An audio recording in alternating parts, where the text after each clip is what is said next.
So, baik pelajar, Assalamualaikum warahmatullahi wabarakatuh dan salam sejahtera semua.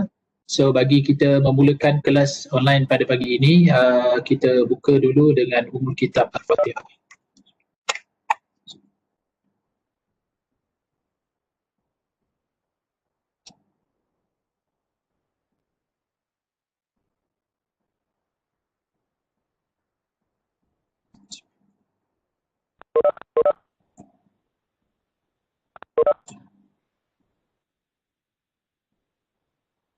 Baik, so saya serahkan, cikgu serahkan kelas pada hari ini iaitu pembentangan kepada dadah jenis halusinogen. Yang cikgu nampak nama yang di atas ni Muhammad Afkar. Jadi cikgu serahkan kepada kumpulan ke-8. Silakan kumpulan ke-8.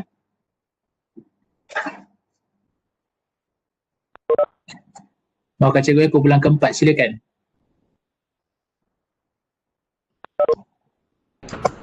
Okay, Assalamualaikum warahmatullahi wabarakatuh pada cikgu dan rakan-rakan seperjuangan. Dengan jelas ke suara saya? Alhamdulillah cikgu boleh dengar. Okey. Saya mewakili kumpulan 4 yang akan membuat pembentangan mengenai tajuk dadah halusinogen.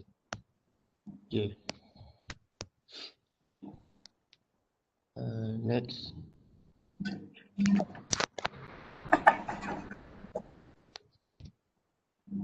Okey, halusinogen ni ialah sejenis dadah, iaitu dadah asli dan sintetik yang mengubah pencerapan deria. Yang mana dia mengubah pencerapan deria ni, dia mengubah pandangan visual dan menyebabkan seseorang yang mengambilnya akan mengalami ilusi yang mana susah untuk membezakan antara yang benar ataupun yang tidak. Okey.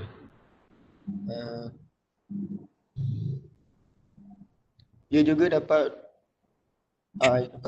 halusinogen ni ialah bahan yang dapat menghasilkan, yang dapat mengubah deria persepsi atau keadaan sedar seseorang. Okey, jika dadah ini diambil dalam dos yang tinggi atau berlebihan akan menyebabkan halusinasi. Okey, next. Okey, ini adalah jenis-jenis dadah halusinogen. Ini yang pertama ialah yang bernama lysergic acid diethylamide. Okey, nama ringkasnya ialah LCD. Okey, dadah jenis LCD ni adalah berbentuk serbuk hablu tidak berwarna atau tidak berbau dan larut dalam air dan alkohol. LCD ini juga selalu dijumpai dalam bentuk serbuk atau dititik ke atas gula dadu, gelatin atau kertas blotter dan hanya sedikit sahaja diperlukan untuk mengeluarkan kesan halusinasi. Okey, kesan dadah ini adalah akan menyebabkan seorang yang mengambilnya akan anak mata dia membesar, tekanan darah akan meningkat, pencerapan deria yang berubah, merasa memegang warna atau bunyi. Okey, dia berubah yang mana warna tu mungkin dia tengok warna kuning dia akan nampak dia akan jadi warna lain. Bunyi apa semua dan pengalaman psikik, good trip menyeronokkan atau head trip menakutkan. Bahan kimia aktif mengubah mood, persepsi dan imej ke atas sistem deria. Seterusnya berlaku perubahan dalam fikiran tanpa perubahan persekitaran. Seterusnya akan menyebabkan halusinasi, ilusi dan peningkatan persepsi, terutama penglihatan dan bunyi.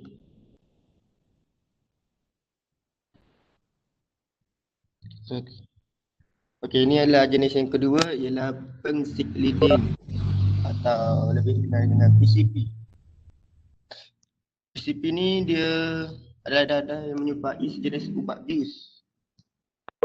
Ubat bius iaitu ketamin hidroklorida. PCP ni selalunya digunakan untuk menghilangkan rasa sakit dan memberi kesan ketenangan. Dadah ini pernah diuji ke atas monyet untuk melihat bagaimana cara dia berfungsi dengan baik. Okay.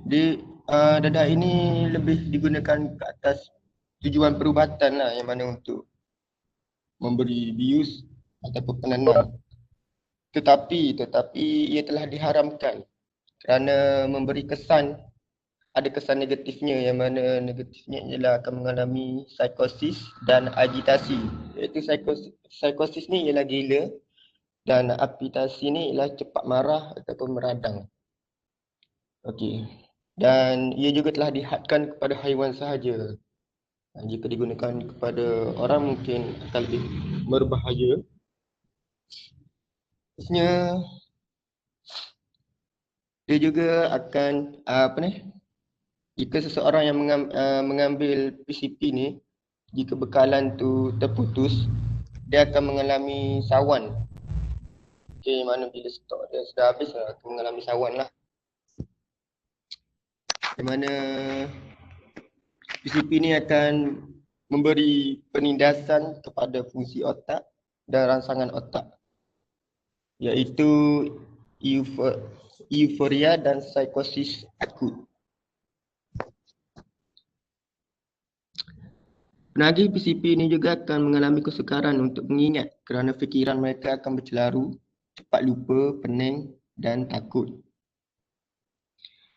Dadah ini juga akan menyebabkan penagih khayal. Ini ada kesannya penagih khayal cepat marah, meradang, agresif, ganas dan hilang orientasi diri.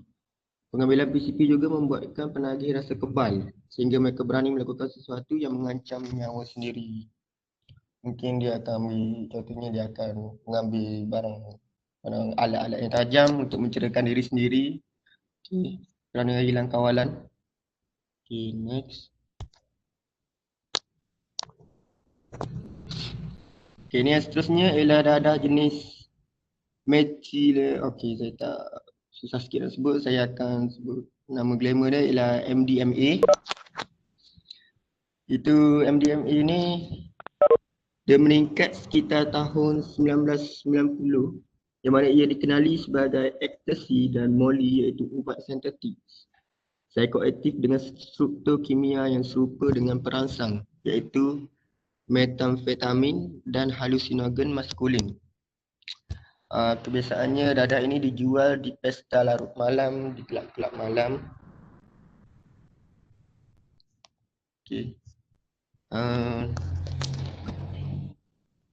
Kiranya seorang yang ambil, dia akan mengalami kecacatan kognitif dan kehilangan fungsi motor, di mana ia akan menyebabkan kesukaran untuk seorang itu berfikir dengan baik. Okay, kesannya ialah akan memberikan satu, kehangatan emosi, seterusnya empati terhadap orang lain. Okay, tekanan darah pula akan menjadi tinggi, pengsan, serangan panik, kegagalan jantung, kecekapan pam jantung mungkin kurang berfungsi, kegagalan buah pinggang. Ini adalah jika overdose. Seterusnya adalah kebimbangan menurun. Seterusnya ialah akan menjadi mual, menggigil, berpeluh, gigi sukar dikendalikan, kekejangan otot dan penglihatan kabur. Seterusnya ialah rasa kesejahteraan umum. Yang ketujuh ialah memberi kesan kepada otak bayi dalam kandungan, memberi efek pada orang yang mengandung sekiranya orang mengandung mengambil dadah ini. Okay, next. Okay, seterusnya ialah dadah jenis ketamin. Di mana ketamin ini adalah jenis dadah yang tawar dan tidak berbau. Ketamin ini juga ialah sejenis ubat yang digunakan dalam perubatan, iaitu ubat pelali. Kebiasaannya digunakan kepada haiwan. Ketamin juga disuntik pada otot. Okey, selalunya ketamin juga dicampur dalam minuman ataupun dalam rokok.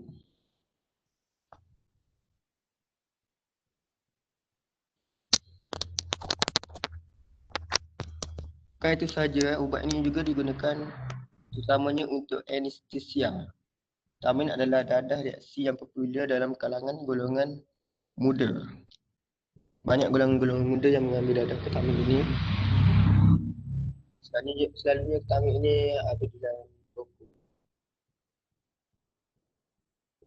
Okey, nama lain bagi ketamin ialah K, Special K, KitKat dan lain-lain. Ada lagi banyak nama-nama lain dia. So jenis-jenis ketamin ni berbentuk sebuti licin dan tidak berketul. Berbentuk kapsul yang bercampur dadah lain dikenali sebagai ekstasi. Berbentuk cecair yang biasa diguna sebagai anestetik di hospital di bawah jenama ketaset, ketavet, ketala. Okey, kesan-kesan jika mengambilnya akan mengalami pening, loya atau muntah. Seterusnya ketegangan otot atau sawan, masalah pernafasan yang boleh membawa maut, kerosakan salur kencing, kerosakan buah pinggang, lemah tubuh badan, dan seterusnya berlaku kelakuan yang agresif dan berhalusinasi.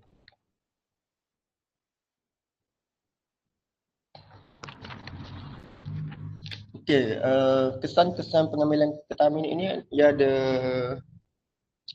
kesan awal dia. Kesan awalnya adalah seorang tu bila mengambil ketamin ni dia tak boleh bergerak selama 10 hingga 20 minit kerana dia akan mengalami out of body ya. Itu adalah kesan awal dia. Okay. Kesan puncak dia pula kesan selepas pada awal tu ialah dia akan mengalami halusinasi, dia akan menjadi kagum dan dapat berkomunikasi dengan benda lain, benda yang dia tidak pernah sedar. Benda mungkin alam-alam gaib gitu kot. Okey. Lalu kesan selepas pada kesan puncak ialah kesan penurunan yang mana dia akan mengalami haid selama 45 hingga 90 minit. Ia bergantung kepada apa ni? Tolerans. Dia akan jadi singkat jika pengguna ada tolerans yang tinggi.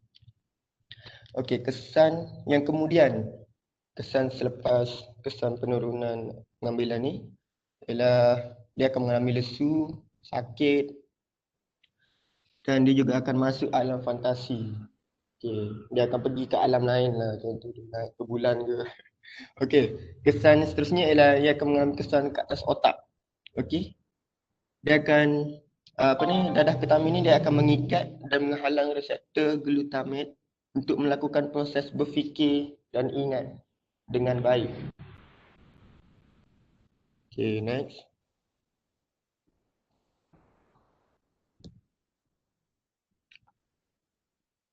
Okay, ni dah ada hallucinogen seterusnya ialah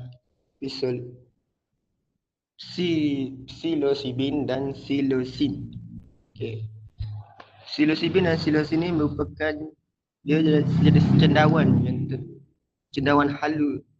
halusinogen yang mengandungi psilocybin dan psilocin.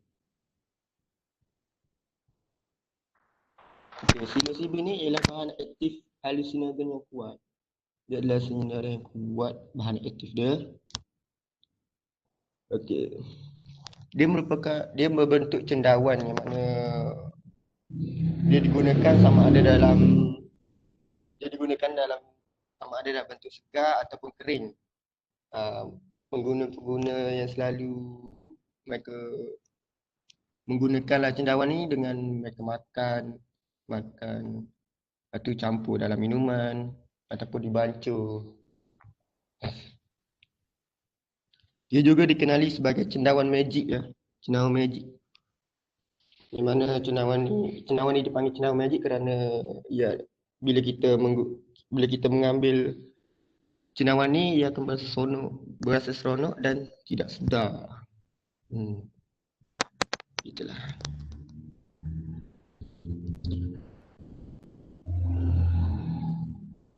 Ini adalah kesan-kesan dia.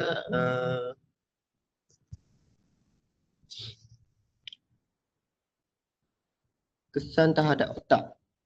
Okey, jika kita mengambil darah ini akan membiaskan otak dan ia juga dapat meningkatkan aktiviti otak. Meningkatkan aktiviti otak apabila menerima darah ini akan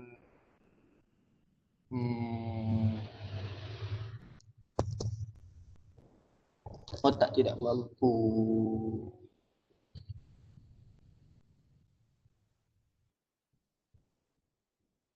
membolehkan kawasan yang tak yang tak biasa berkomunikasi antara satu sama lain berlaku.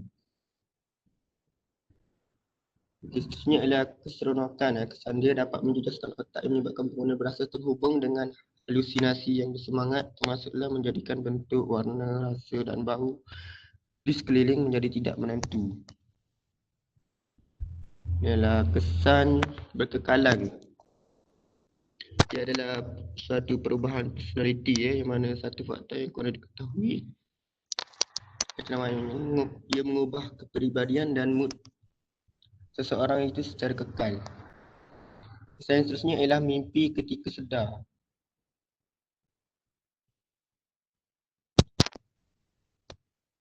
Itu otak bermimpi ketika sedar.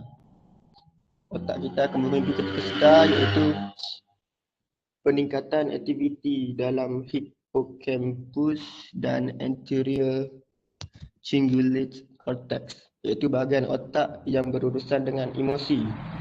Mana otak bekerja lebih baik akibat kehadiran pisolibin dalam keadaan sedar.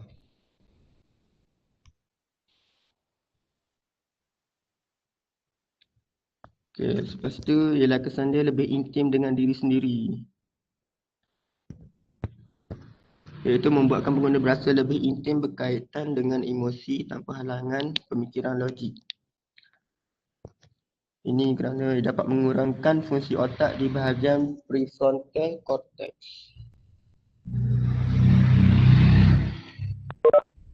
Next.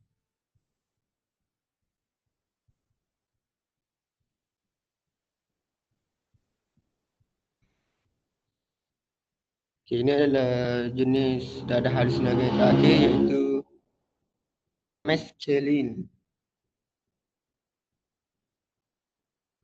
Mescaline ini merupakan halusinagen psychedelic yang diperolehi dari kaktus peyote kecil yang tidak berputar. Kaktus San Pedro, kaktus Obo Peru dan kaktus lain mengandungi mescaline. Ia juga terdapat pada anggota Fabaceae tertentu, keluarga kacang, dan boleh dihasilkan secara sintetik. Mescaline ini selalunya digunakan dalam upacara keagamaan tradisional, iaitu di negara Mexico. Dia menggunakan mescaline ini untuk ritual pembersihan dan juga bantuan rohani. Cara gunanya ialah mereka akan kunyah mescaline ini, rendam dalam air untuk dijadikan tip. Dia juga boleh dimakan secara mentah ya. Okay. Seterusnya mereka yang menggunakannya, mereka akan menggilingkan mescaline ini sehingga menjadi serbuk dan ia dapat dihisap dengan ganja atau tembakau.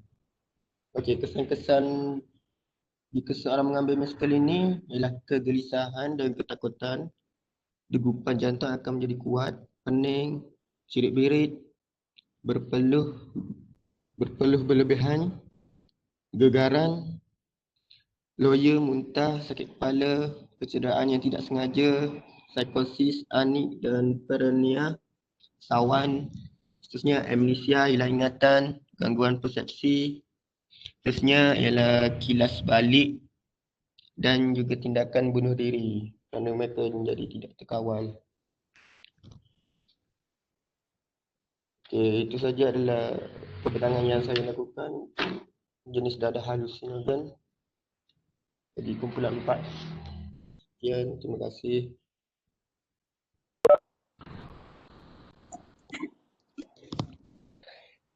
Okay, terima kasih daripada kumpulan 4.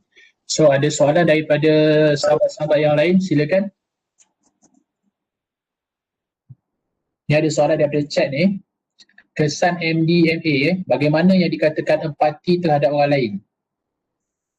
Siapa kumpulan 4 boleh jawab? Afkar boleh jawab, Afkar?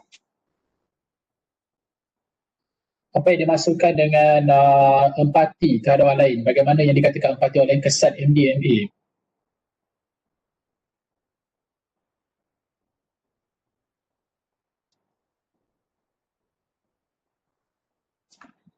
Boleh sesiapa jawab?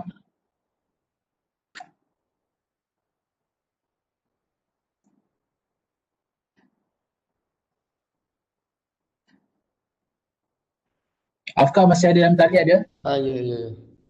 Okay, Afkar, apa yang dimaksudkan kesan MDMA ataupun ekstasi yang dikatakan empati terhadap orang lain? Persoalan daripada Fatin Amalina.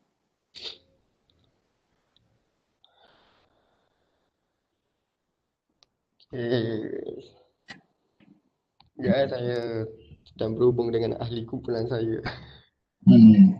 Siapa yang boleh jawab? Jawab sajalah secara online ni.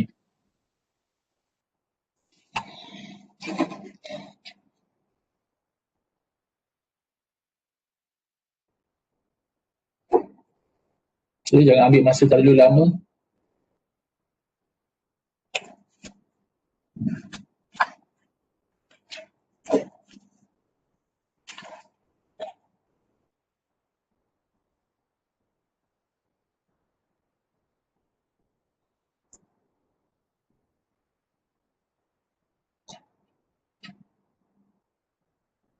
Okey, kalau macam tu, kita hold dulu soalan ni, nanti kita jawab untuk sesi soal jawab, ataupun kalau tak habis kita akan sambung minggu depan. Dan simpan soalan ni. Kesan MDMA, bagaimana yang dikatakan empati terhadap orang lain, kumpulan 4 bertanggungjawab untuk menjawab soalan ni. So kita teruskan kita punya pembentangan daripada kumpulan 5 yang dianggotai oleh Nur Maisarah, Ain Masarah, Ain Masarah, Anu Azira, Nazatul Azwa, Rabiatul Adawiyah, Atika Arifah, Nur Fatihah Syahira dan Aisyah Judan. So cikgu serahkan platform ni kepada kumpulan 5 untuk membentangkan tajuk jenis dadah opiat. Silakan. Silakan kumpulan 5 dan boleh teruskan.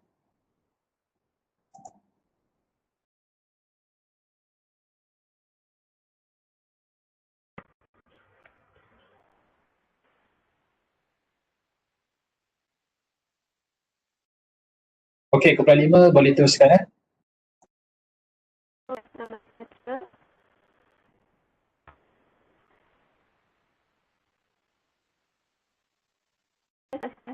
Jelas tak cikgu?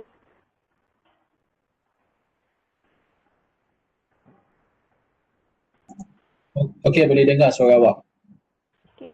Okey, hari ini saya nak terangkan tentang dadah jenis opiat. Opiat ni adalah sekumpulan dadah yang bertindak balas terhadap reseptor opiat, iaitu tapak penerima kesan kepada tindakan hormon dalam badan dalam sistem saraf dan saluran pencernaan. Opiat ni juga dia merupakan ubat tradisional daripada pokok kopi yang biasanya diberikan oleh doktor untuk melegakan rasa sakit. Okay, next. Dadah yang ada dalam opiat ni adalah jenis natural, semi-sintetik dan sintetik. Antara contoh dadah yang ada dalam opiat ni adalah opium ataupun lebih dikenali sebagai candu, kodin, heroin, morfin. Badan kita juga ni menghasilkan opiat yang dikenali sebagai endogenous opiat seperti endorfin, enkephalins dan dynorphin. Next. Type of opiat ni. Dalam opiat ni ada natural, semi-sintetik dan sintetik seperti saya bagi tahu tadi. Dalam natural ni ada morfin, ada kodin, ada tibane, ada opium.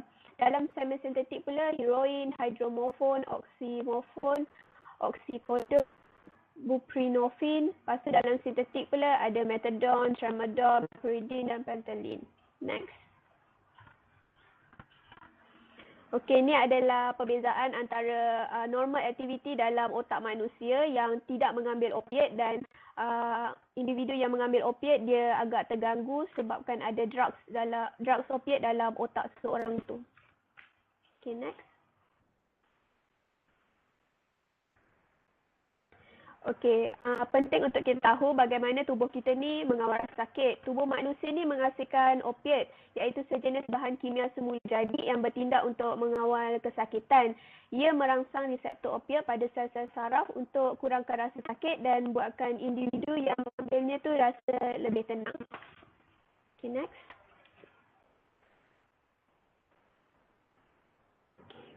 Okay, saya akan terangkan tentang opium. Opium ni atau lebih dikenali di Malaysia ni sebagai candu lah. Dadah ni dihasilkan daripada bunga popi ataupun nama saintifiknya adalah Papaver somniferum. Dia merupakan antara tanaman terawal yang digunakan bagi tujuan perubatan. Opium ni merupakan salah satu daripada depressant drug ataupun jenis penenang. Dia adalah sejenis cecair putih yang melekit iaitu getah ataupun kita lebih kenal dia sebagai latex lah. Cara untuk membuat candu ni pada mulanya dia dikumpul daripada bunga-bunga popi tersebut. Kemudian bunga tu dikeringkan dan dikilangkan menjadi serbuk berwarna coklat gelap. Latex ataupun getah ni dia mempunyai gabungan kimia aktif seperti morfin dan kodin. Okay, next. Okey, opium ni dia ada nama yang dia dikenali jugalah seperti anti-ema, big O, black pill, candu, Chinese molasses, dopium, dream gun, fidoni, G, guma, midnight oil dan zero. Nama komersial untuk opium ni tak ada. Bentuk kebiasaan dia adalah cecair, dia melekit, berwarna coklat dan mempunyai bau yang agak kuat juga. Kemudian dia juga ada berbentuk serbuk. Cara pengambilan kebiasaannya individu akan mengambil secara menghisap dengan menggunakan pipe ataupun lebih dikenali sebagai chasing the dragon. Kemudian disuntik, ditelan dan diminum. Next. Okay, kesan pengambilan jangka pendek, individu yang mengambil opium ni dia akan mengalami euphoria ataupun keseronokkan yang melampau. Relaxation dia adalah ketenangan. Analgesia ni tak berasa sakit. Pernafasan dan degupan jantung menjadi semakin perlahan, tindakan refleks yang terjejas, hilang selera makan ataupun dan sembelit. Tapi dalam jangka masa yang sementara. Kemudian dia ada juga kesan jangka panjang iaitu tolerance. Tolerance ni bila kita dah ambil hari ni ambil sikit, esok akan ambil dalam jumlah kuantiti yang lebih banyak dan ambil yang lebih banyak. Lepas tu sekiranya individu tu adalah wanita, head dia akan tidak teratur dan sukar untuk mendapatkan anak. Kemudian berlaku kebergantungan terhadap opium, sembelit dan kehilangan dorongan seks. Jika opium ni diambil dengan dadah jenis lain, contohnya alkohol, akan berlaku overdose kepada individu yang mengambil opium tersebut. Kemudian jika opium ni dicampur dengan dadah perangsang yang lain, dia akan berlaku kerosakan hati kepada individu tersebut. And then kalau berlaku overdose pada individu tu akan berlaku kerosakan otak dan kematian. Selain itu, pernafasan individu tu juga akan menjadi perlahan, hilang kewarasan fikiran dan anak matanya menjadi mengecil. Okay, next.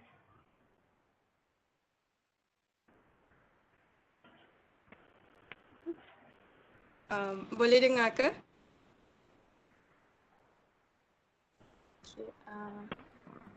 Cikgu boleh dengar. Alright, so kita continue dengan codeine. Codeine ni merupakan kumpulan ubat yang digunakan untuk mengubati sakit, batuk dan cerit-berit. Dia juga digunakan untuk merawat kesakitan yang ringan hingga sederhana. Manfaat yang lebih besar mungkin berlaku apabila digabungkan dengan paracetamol atau ubat anti radang non-steroid seperti aspirin.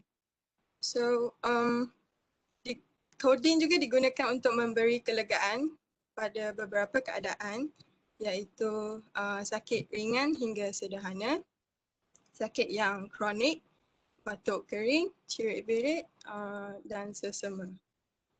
Next.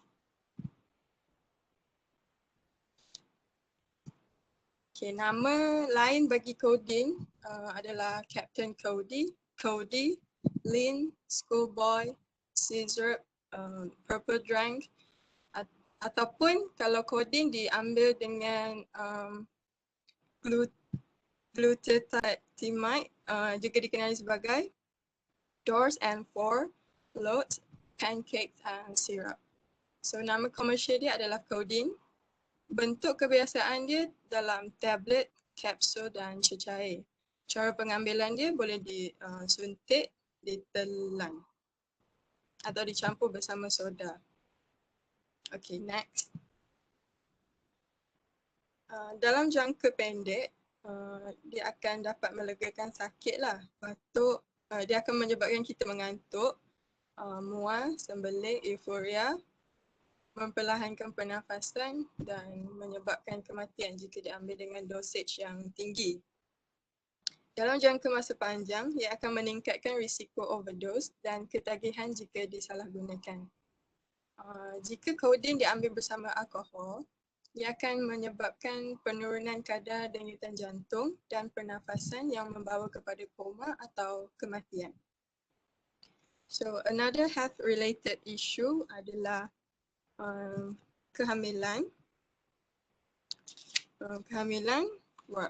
Kehamilan ni dia boleh jadi miscarriage. Dia boleh jadi bayi yang lahir tu berat dia tak normal, and neonatal abstinence syndrome (NAS), iaitu di mana a condition bila baby tu dia expose kepada drugs ketika dia di dalam kandungan ibunya. And then simptom penolakan. Bila seseorang tu dia berhenti mengambil codeine dengan serta-merta, ia akan menyebabkan kegelisahan, sakit otot dan tulang, insomnia, cirit-birit, muntah dan pergerakan kaki dia menjadi kebas. Next.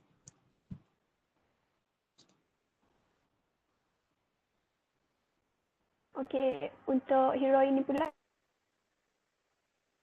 sebab bahagian ubat kumpulan yang dikenali sebagai opiat. Heroin ni dia diproses daripada dadah jenis morfin. Opiat ni juga ada berinteraksi dengan reseptor opiat di otak untuk menimbulkan kesan tindak balas di dalam badan seorang individu tu. Contohnya dia melegakan rasa sakit, memberikan keseronokan dan memberikan kepuasan kepada individu. Heroin ni merupakan sejenis dadah semi-sintetik. Maaf kat situ salah tulis. Lepas tu dia terhasil daripada torehan getah daripada bunga popi. Bentuk tulennya adalah serbuk putih yang pahit. Dan heroin ni merupakan dadah tradisional yang paling banyak digunakan di Malaysia. Next.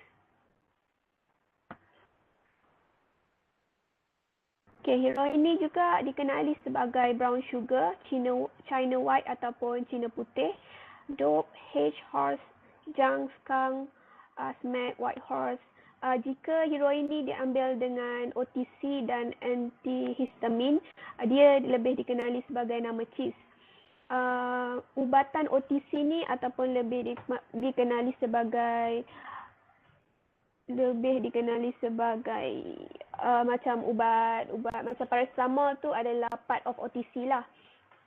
Antihistamin ni lebih kepada ubat yang macam individu yang mengalami, dia ada dari segi gel, krim, dia macam individu yang ada kegatalan dekat kulit dia, itulah ubat jenis antihistamin. Kemudian untuk nama komersial heroin ni dia tak ada. Bentuk biasa bagi heroin ni dia serbuk hitam atau putih. Bahan hitam yang melekit tu dikenali sebagai black tar heroin. Cara pengambilan disuntik, dihisap atau dihirup, kemudian dimasukkan ke dalam tubuh. Okay, next. Dapat banyak kesan pengambilan dadah jenis heroin ni. Kesan pendek dia adalah euphoria, mulut kering, kegatalan, loya, muntah, tidak berupaya merasa sakit ataupun analgesia. Lepas tu pernafasan dan degupan jantung menjadi perlahan. Untuk jangka masa panjang pula berlaku kerosakan pada urat, kemudian abses ataupun tisu bengkak dengan bernanah, kemudian berlaku jangkitan pada lapisan di injap jantung, sembelit dan kekejangan perut, penyakit hati ataupun buah pinggang, kemudian pneumonia ataupun dikenali sebagai paru-paru berair. Kemudian jika individu tu mengambil heroin dan alkohol akan berlaku penurunan kadar denyutan jantung dan pernafasan yang berbahaya, kemudian boleh menyebabkan koma dan akhir sekali adalah kematian. Isu berkaitan masalah kesihatan yang lain jika mengambil dadah jenis hero ini adalah jika wanita yang mengandung akan mengalami keguguran ataupun berat bayi yang lahir itu rendah ataupun tidak normal lah. Kemudian berlakunya neonatal abstinence syndrome. Akan berlaku risiko HIV, hepatitis dan jangkitan disebabkan oleh hasil perkongsian jarum yang tidak bersih. Kemudian berlakunya simptom withdrawal symptom iaitu simptom penolakan iaitu berlaku kegelisahan, sakit otot dan tulang, insomnia ataupun kesukaran untuk tidur, cerit-berit, muntah, berasa dingin seperti ketagihan lah, keinginan untuk mengambil dadah itu semula, menguap sering digambarkan sebagai sangap, lepas tu seram sejuk, mata dan hidung berair, kekejangan kaki, otot dan perut, hilang selera makan, peningkatan denyutan jantung. Okay, next.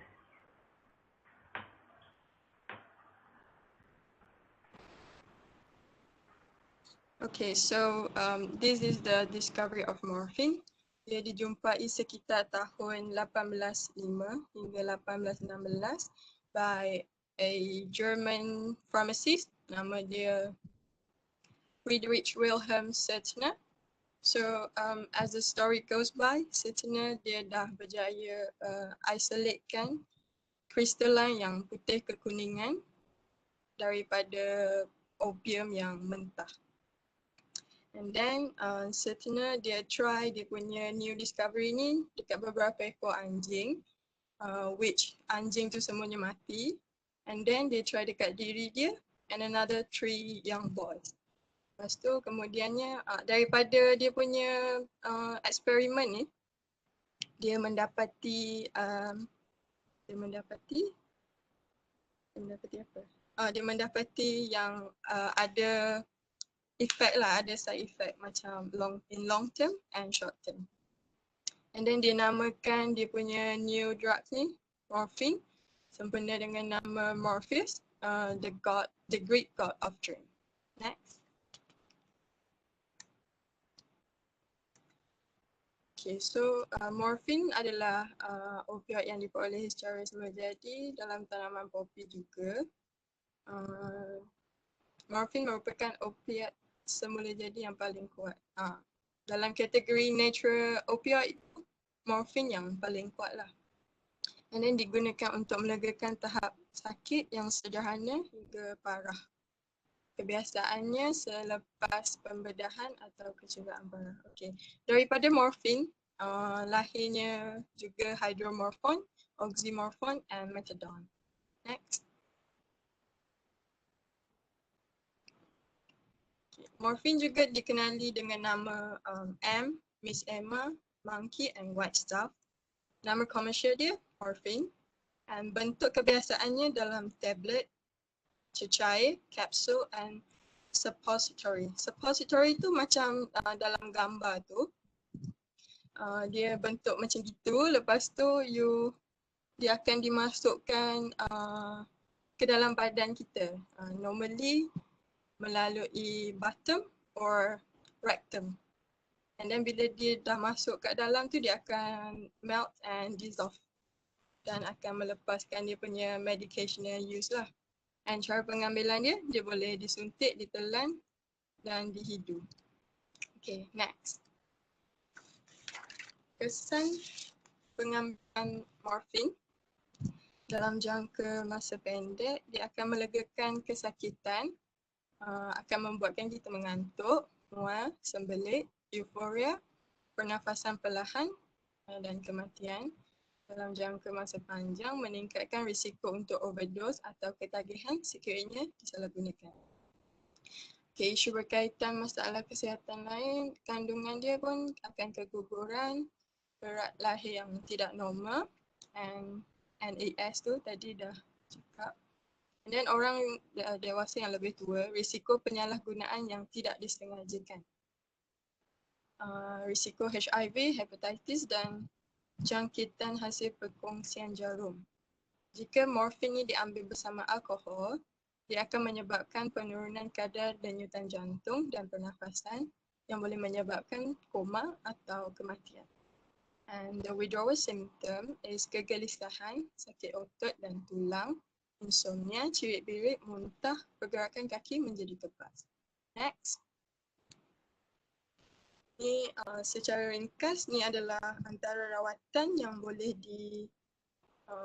diambil untuk mencegah ketagihan dadah opiat. So the first one is detoxification. Cara yang pertama dengan menggunakan kaedah tapering of dosage. Maknanya dia mengurangkan dos dadah yang dia salah guna tu from time to time. And then the second one is cold turkey. Cold turkey ni dia stop drugs tu secara immediately, secara keseluruhannya.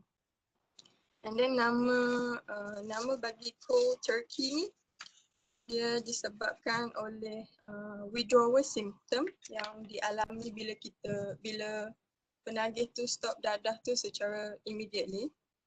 Dia akan ada withdrawal symptom and then dia jadi cold, dia jadi sejuk gitu. Lepas tu dia akan develop ghost bump yang so appearance macam gini yang dia cakap much like an uncooked turkey. And then another rawatan is substitution therapy dengan menggunakan methadone, LAAM, buprenorphine. So itu sahaja. Sekian, terima kasih.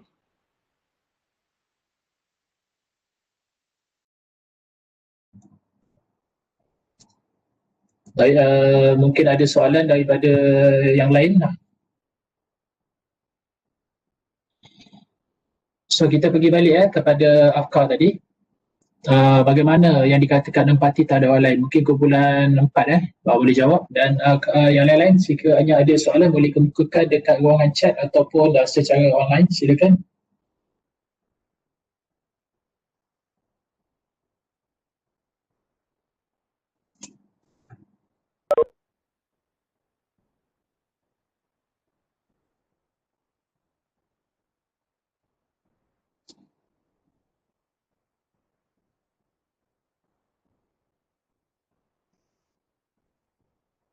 So kumpulan 4 boleh jawab soalan yang tadi.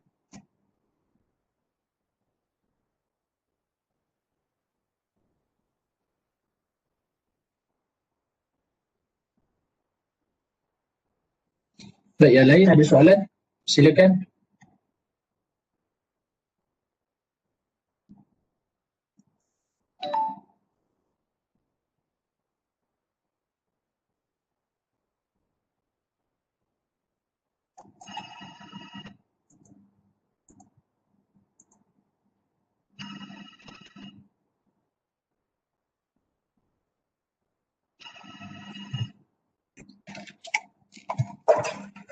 Hello, Assalamualaikum. Ya, saya. Ya, Kak Zakia.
Okey, baik, kalau tak ada, cikgu nak soal kumpulan 4 tadi Soalan cikgu, apa beza dadah halusinogen dengan dadah stimulan dan jenis dadah depression?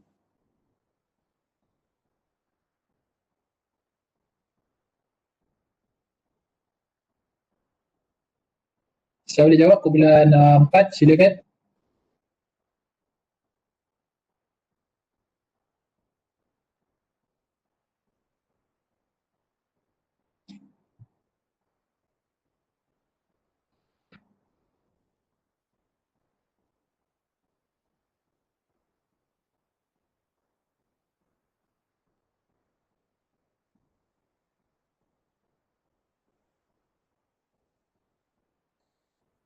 Ini ada satu soalan lagi daripada Syafawati Hanan. Opiat ini boleh tak dihasilkan oleh badan secara semula jadi?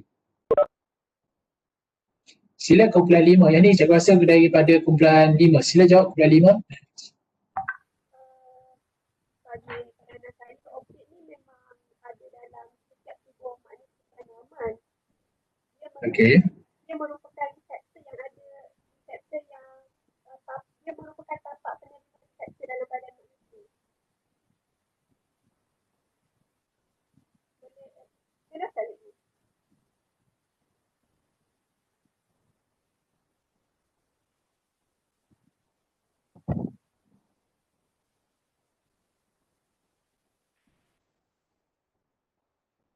Tak apa jelas lah, boleh ulang balik Opiat ni memang sejenis reseptor yang ada dalam badan manusia. Jadi dia memang dihasilkan secara semula jadi.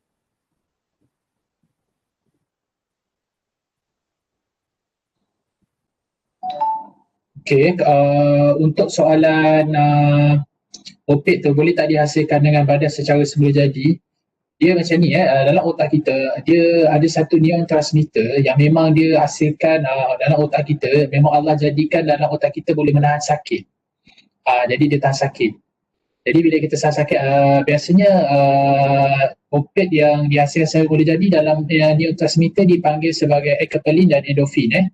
Jadi endorfin dan ekapalin ni bila kita sakit, jadi neurotransmitter otak kita akan mengembiskan hormon neurotransmitter yang namanya enkapalin dengan endorfin, yang mana dia akan membuatkan pada kita ni boleh tahan sikit sakit. Okey, tapi kalau itu memang dijadikan, memang dihasil secara semula jadi dalam badan kita. Jadi opiat itu mempunyai akalat yang sama dengan neurotransmitter tu. Jadi bila kita menggunakan opiat, jalan darah jenis opiat seperti candu, dia memberi kesan iaitu kesan dia panggil seperti painkiller dalam badan kita. Itu sebab kadang-kadang ada orang dia tak nak sakit, daripada atlet dia ambil jadah jenis opiat ni untuk mengelakkan dia sakit, untuk dia boleh terus bermain. Katakan kalau dia berlaku injured masa perlawanan, jadi kebanyakan mereka menggunakan dadah jenis opiat ni untuk mengurangkan rasa sakit agar mereka boleh terus beraksi dalam sukan. Okey. So ada soalan lagi? Silakan.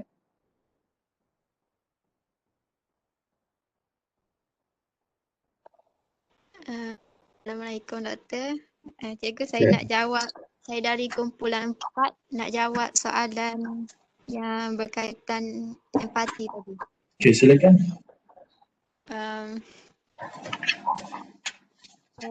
Dadah MDMA ni dia boleh mengubah mood dan minda secara kimia. Dia boleh mengubah mood dan minda kepada individu yang mengambil. Secara kimia, MDMA ni dia sama dengan amfetamin, tetapi secara psikologi MDMA ini dikenali sebagai empatogen dan etatogen. Fungsi empatogen tu adalah meningkatkan kemampuan seseorang untuk komunikasi dan merasa empati dengan orang lain. Seperti kita tahu, kalau kita ambil amfetamin, dia boleh memberi tenaga kepada orang yang mengambil tu.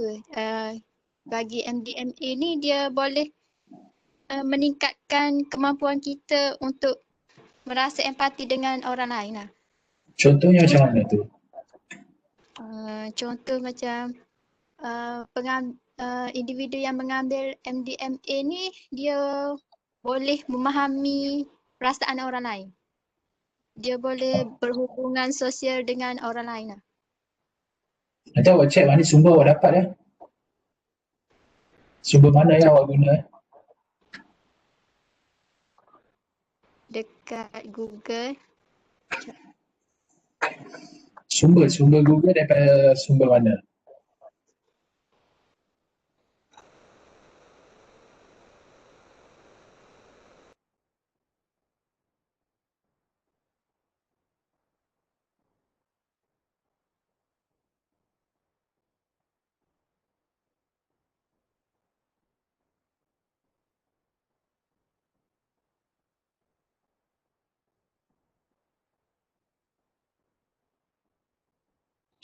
Baik pelajar, jadi ini sebagai satu contoh untuk pembentangan. Sekali ada pembentangan, pastikan setiap nota yang kita buat untuk pembentangan, pastikan sumber yang kita terima itu adalah sebagai sumber yang sahih sebab nanti mengelirukan. Cikgu pun tak pasti apa yang menyebabkan dia berempati terhadap orang lain. Bila kita guna MDA ni sebenarnya ekstasi bahasa moden dia ekstasi So kenapa apabila dia mahir ekstasi, apa yang menyebabkan dia boleh empati terhadap orang lain? Dan apakah bahan kimia yang terdapat di dalam MDMA atau ekstasi menyebabkan dia boleh berempati terhadap orang lain? Okey. Kena tengok sumber daripada mana kalau kita ambil bahan tu. Sebab maklumat di hujung jari bila maklumat di hujung jari pastikan sumber-sumber yang kita dapat tu adalah daripada maklumat daripada sumber yang sahih. Kalau tidak kita akan melirukan ramai orang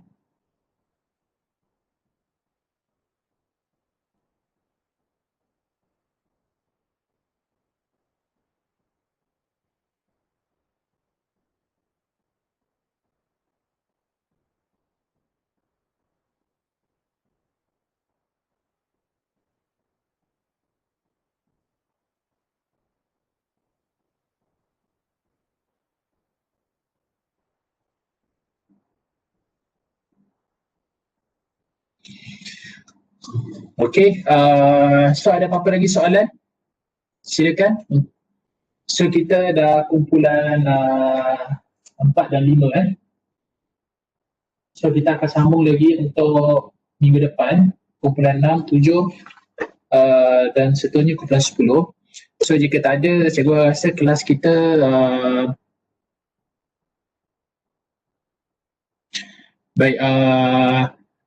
kelas yang kita ambil ni kelas kita akan tanggung dulu untuk next. Seterusnya nanti kita akan sambung pada minggu hadapan dengan kumpulan seterusnya.